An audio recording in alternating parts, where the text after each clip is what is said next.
Good morning from Panhandle Outdoors, America's only daily outdoor TV show.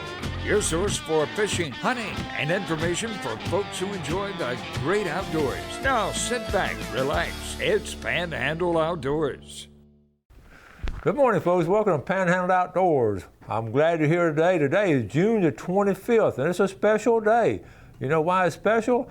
Because it's Gail's birthday, so a happy birthday, Gail. I'm so excited. We're going to have a great day today, and I know all the family won't be here, but you and I are going to have a great time. I'm probably going to let you go fishing with me and all kinds of things, but I love you, and I appreciate everything you do for our family. I couldn't ask for a more wonderful wife, a more wonderful mom, and grandmother, and just a friend of so many people, and she just gives her heart to other people and helps other people. So happy birthday, honey, and we're gonna have a special day today. All right, let's get on with our weather. High 89, low 76, and water temperature is still 82 like it was yesterday. Looking at a river reading brought to us by Mountain Dew. Get out and do, and that's what we're gonna do today, get out and do. We're looking at the Apalachicola Bluntstown of 4.4, still that little bit of drop to it they had yesterday. And the Choctawhatchee is at a 2.8, and it's going up a little bit, so it's going, but it's still in good shape. They're catching a lot of fish on the Choctawhatchee River. It's a well-kept secret, but it's really good fishing on both rivers. My nephew's catching some big bass and bunch of bass on the Apalachicola around Bristol.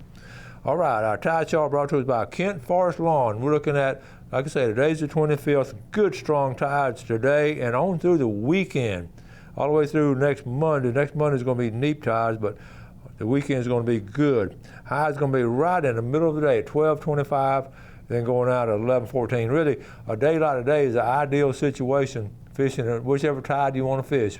Some people feel strong on the incoming tide. Other people, I know Greg and Bill like to fish that outgoing tide in the afternoon. A lot of times it's because you're getting off work a little bit early and then you fish it then. So, but you're going to have both today with the high right there in the middle of the day. So be aware of that. Wind west-southwest, still at 11. So wind's been pretty steady all week long, and it would have been a funny June as far as the wind and weather and all. So let's take a break and we'll be right back.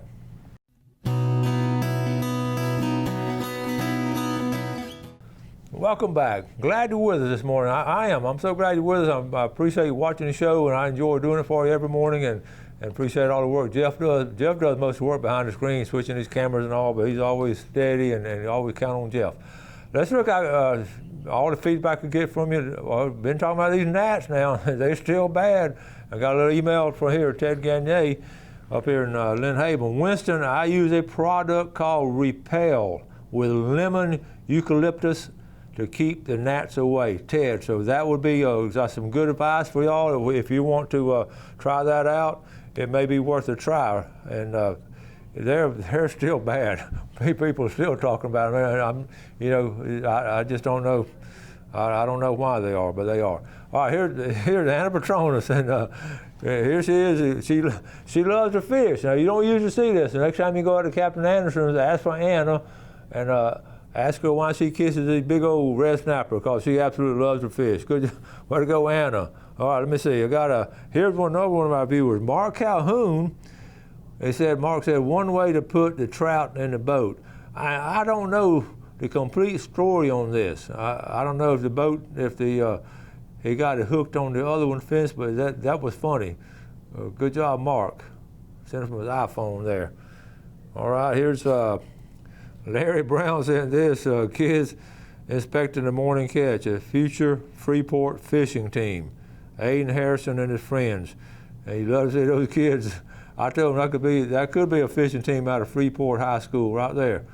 They got them ice down and all. They got some good kids over there fishing and everything. Let me see. One of the viewers sent this, watch where you're stepping. This is a water moccasin. And you know they're dark, and you got to keep careful eyes out for the water moccasins. They're always sort of, to me, they're more sneaky than a rattlesnake, and both of them are scary, but a water moccasin, they just sort of hide. Rattles, they'll sort of jump up at you and rattle some, but a water moccasin, he's just going to strike at you. That was David Hawkins there. Who remembers these chairs? Okay, I can still see my granddad and at family reunions and all that. Everybody brought one of these chairs. If when we used to eat outside. We don't eat outside anymore. Randy Sinota, I'm gonna just go, I got a picture of this boat. It's a 2004 Pathfinder, 22-footer, 154-stroke Yamaha, trailer 2014. Several little things that need repaired, but I've been running charters for several years. It's a bulletproof fishing machine, 23,000. You catching grouper, snapper, kings. Here it is right here. Randy's been on the show before, Randy Sinota, and that's a good-looking boat right there. Here's another picture of it right there. Folks, if you price boats lately, 23,000 is a really good deal. That probably won't last through the weekend. So, Randy Sinota, you can get them. If you need his number, something, touch base with me and I'll get it to you. Okay. Good luck on that, Randy. All right. Okay. Brad sent this to me. Thank you, Brad. Saw earlier today that Tyndall is in phase 2 and outdoor recreation is open. Permits are available again, and iSportsman Tyndall website said boat ramps are open. Just letting you know. Thanks, Brad. I will pass it on to our viewers. And here's the notice right here. I went online and picked it up. Here it is. It said Tyndall Air Force Base is now open for outdoor recreation, so it is official. And you got a hunter check station. And remember that bottom line, all dogs are not permitted on Tyndall beaches. And then this is a hunter check station, permit sales every Tuesday, 8:30 to 5 o'clock. All right. One of our sponsors, George Stewart, went on a fun fishing trip with Captain Hank the other day. Bay Engineering Solutions. George had some of the guys that worked with him and all. That's a good trip right there. Isn't that some healthy-looking snapper? I'll get George to come on the show and tell us about it. So that takes care of our pictures. And this, again, as I talked about with Ronnie yesterday, I talked about how successful the snapper season has been this year. It really has. Another thing I talked about yesterday was popping corks. And we were thinking, we were talking about, we go through our cycle. We're going to start using them again this summer. Gail and I are, but I don't know if anybody does this. I was thinking driving home after the show yesterday, I was thinking about popping corks.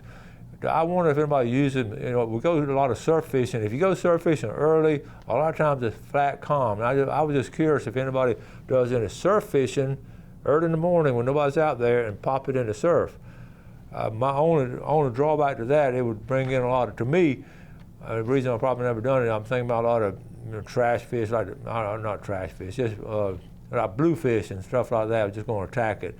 And but I don't know if pompano or redfish would hit it. So if any of y'all have done any surf fishing with a popping cork, let me know. That'd be interesting. All right, let's take a break. We'll be right back.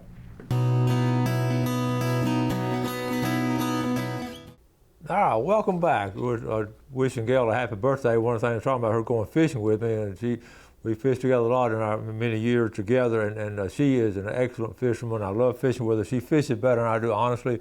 She just simply has more patience than I do, and over the years, that's why when we registered, I said, you're going to register too for this star tournament, because I know you might catch that tag redfish. And by the way, yesterday I talked to Lisa Fitzgerald. She was down on the East Coast, and guess what she was doing? Now, Lisa's in charge of the CCA Star Tournament. She's been on the show before. And she said, Winston, I'm so glad you called me, because I was about to call you. So I'm going to be up in the Panhandle next week, and I would love to come on your show again. And I said, well, that's one of the reasons I called. She was on the East Coast yesterday, and guess what they were doing? You got it. They were releasing the tagged redfish.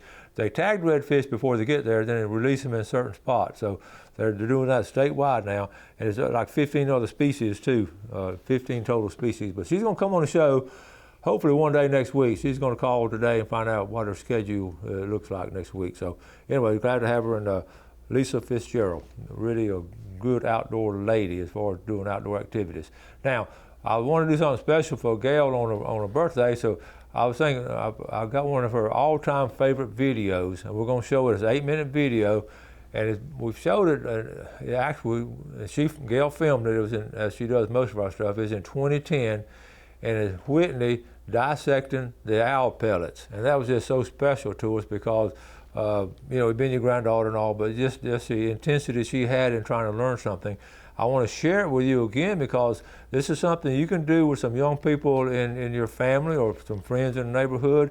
You can order these owl pellets, and they'll tell you all about them, and it shows, they actually sell owl pellets, believe it or not. I did not know that, but thanks to a very good science teacher at Bay Haven when Whitney was a student over there, she got her kids interested in doing that. So it's a great science activity for the summertime for your kids and all. So Jeff, this is one of Gail's birthday presents. You get to see Whitney dissecting the owl pellet. So let's roll it, Jeff.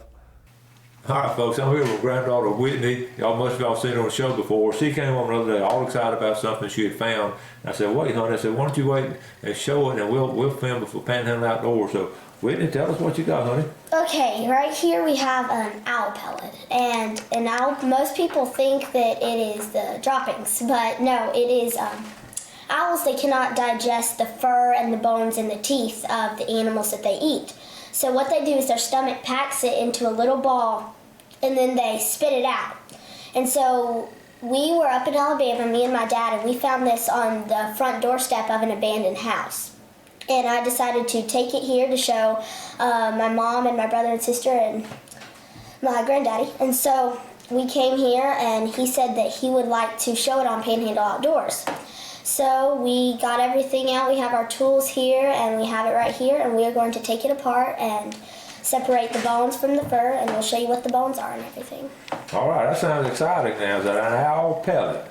Okay, well, what's the first thing you do? Okay, so you're going to take it, and you're going to put it out on your paper towel or plate or whatever you have, and you're going to try to just take off little pieces of it. Oh, it peels off. Mm-hmm. And so there's going to be a lot of bones in here, and most of them are probably broken or have fallen apart. So we can see what we normally do is we just take it apart and try to dig the bones out of the fur. And you can already see some bones sticking out of it. So these are the animals that they caught and ate for supper, and that's the sort of leftovers, right? Exactly. Because they can't digest the hard things in the fur. Okay. And those are the bones. Exactly. And you may find full skulls. There are high chances that you may find a skull if you find one and take it apart. And this one is of a barn owl. There are several owls that these come from, but I know this because it was found in a barn. This is up there close to Troy, where y'all's lease is, right? Exactly. We were, a friend of ours was showing us some property, and we were walking around their property, and we found an owl pellet. Okay, so we don't need the fur because there's no really use in that. Okay. And you're probably thinking it's gross that I'm touching it with my fingers, but I think that actually in their stomach there's some type of sanitizing liquid that is in there, and that is why the bones are pretty white. Well, that was a skinny bone right there, wasn't it? Yes, that may be part of the rib cage. Okay. Because the really thin ones, I believe it is a small field mouse or something like that, because the place that we found it, the old barn, was right in the middle of a large field. Yeah, I bet that's what it was. Yeah, because there are a couple of other animals. Oh my goodness. That is probably... And there are teeth. Their teeth are their roots... They literally, if you would go through it and you saw an x-ray of it, it looks like it would be touching their noses. That's how far it goes back. So that's either a rib bone or a small tooth. Oh, okay. We have all of this right here. So you just... Oh, here it is. What? The skull. Are you serious? There's a skull in there? Yes. No way. If you can get... There's another bone. It's already falling apart. but you can see, here's the top, and then you can see the little eye sockets. Yeah. And look at their little yellow teeth right there. Oh my goodness. It's amazing that it stayed so, Well, take it, be slow, go slow with it. yeah, it's amazing that it can be in such a good shape going through a owl's body. Yeah. I mean, pretty rough cycle. And Yeah, you can see, turn it back around, you can see that, okay. So, see there's the part of its eye socket. or the eye socket. Okay, show us the whole thing if you can before it falls apart. There's the top, and the brain was probably right in the middle of that. Yeah. And then here's its nose right here. Okay, is that his teeth right there? Right. Mhm. Okay. You can see where they were yellow from it eating. Well, yeah, he didn't have a lot of room for a brain, did he? No, it's pretty small. But that's pretty amazing. I mean, for it to stay in such a... That's And cool. normally if you do this, you just find like the... Little fragments of it. Right, you only see, there's the teeth. Like you can see its back teeth right there. How about that? That's amazing. An owl pellet, and that's what comes out. That is pretty cool. We can Wow. lay this out. Whoops. You could reconstruct the whole skeleton a little bit. If you just found the Little bit of time, bones, yeah. yeah. There's still a little bit of fur left on it. That's cool. Yeah, I see what you're talking about though, on the teeth and all.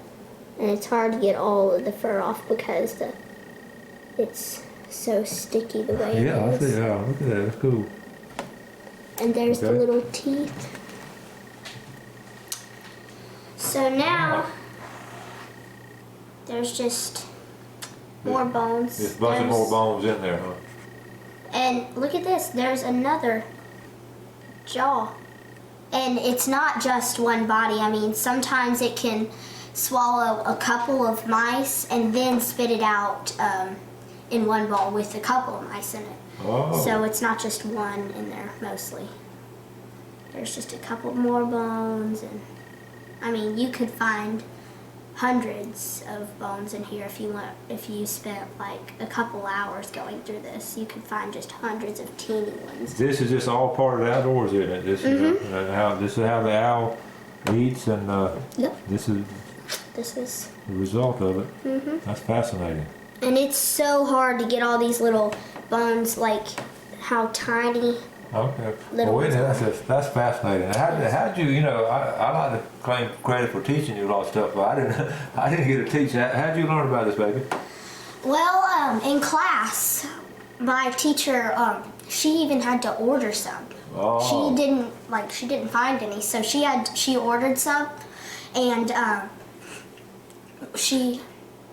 her name is Miss McNeil. She's my 4th grade teacher, and she passed one out to each of the students in my class, and we took a pair of tweezers and a little stick, and we went through it and we picked out all the bones, and we actually had identifying sheets, so we could match up the bones with what they might be, and we could find out.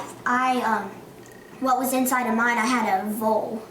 I'm not sure if you know, it's like a tiny mouse, like a hamster okay. mouse. Well, that's cool, baby. There you go. All right. Well, that's Whitney Woodrick with her granddad on Panhandle Outdoors, and this is looking at an owl pellet. Whitney, thank you so much for sharing that with us. You're welcome.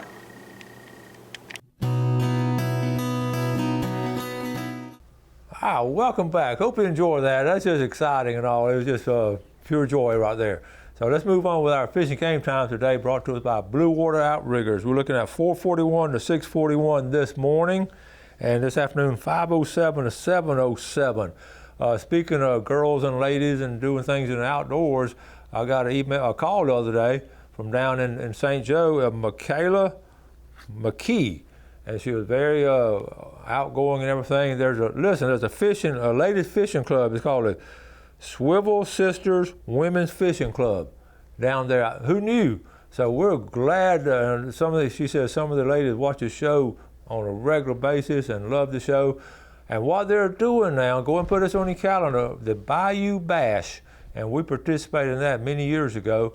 It's been an ongoing fishing tournament, but they've taken it over last year or two, and they're taking the money from Bayou Bash, and they're giving kids scholarships, that kids that want to go and do something with in the water, some kind of field. And I thought, that's what a great idea. She said they were going to do it. It's going to be August the 1st, the Bayou Bash. So go and put that on your calendar, Saturday, August the 1st. I'm going to get them to come on the show. We're still a good, month and a half away, but I wanted to just tell you ahead of time to go ahead and put it on your calendar, and so people know about it, and they're going to send me a flyer, and they're going to come on and talk about it. But the Swivel Sisters Women's Fishing Club, I'm glad to know y'all are organized and doing well, and I want you to keep us posted on what's going on, because we have the Bent Rod Fishing Club up on the other end, up in the Funiac, down in St. Joe. We got a fishing club, so all of our communities should have some kind of little fishing club, I'm telling you. And just get organized and just meet once a month and just meet and then talk it over and share stories and all. And don't just text all the time. Meet in person now. Keep your social distance and all. We're going tomorrow's show. I think we'll go ahead. Let's go ahead and draw today for our Los Antojitos. I like to try to do this tomorrow. We always get busy on Friday and don't get enough things done. So I got a special guest coming in tomorrow too. So this is going to be Los Antojitos, $25 gift certificate. Don't come by the station, just call me and I'll mail it to you, okay? We're looking at, from Lynn Haven, we're looking at Gauge Simit, okay? I think I butchered that name, but G-A-U-G-E-S-I-E-M-I-E-T, okay? So you are the winner. I'm gonna put it right here, and I might just run it by the house there being in Lynn Haven, or you can run out to Southport and get it. Okay. We're gonna wrap it up. We got again, happy birthday, sweetheart, and we're gonna do some good things today. So have a great day. As always, do something good for your fellow man. That little owl pellet series. Do stuff like that with young people this summer. Don't let them just sit around and play video games. All right. Have a great day. Do something good for your fellow man. God bless.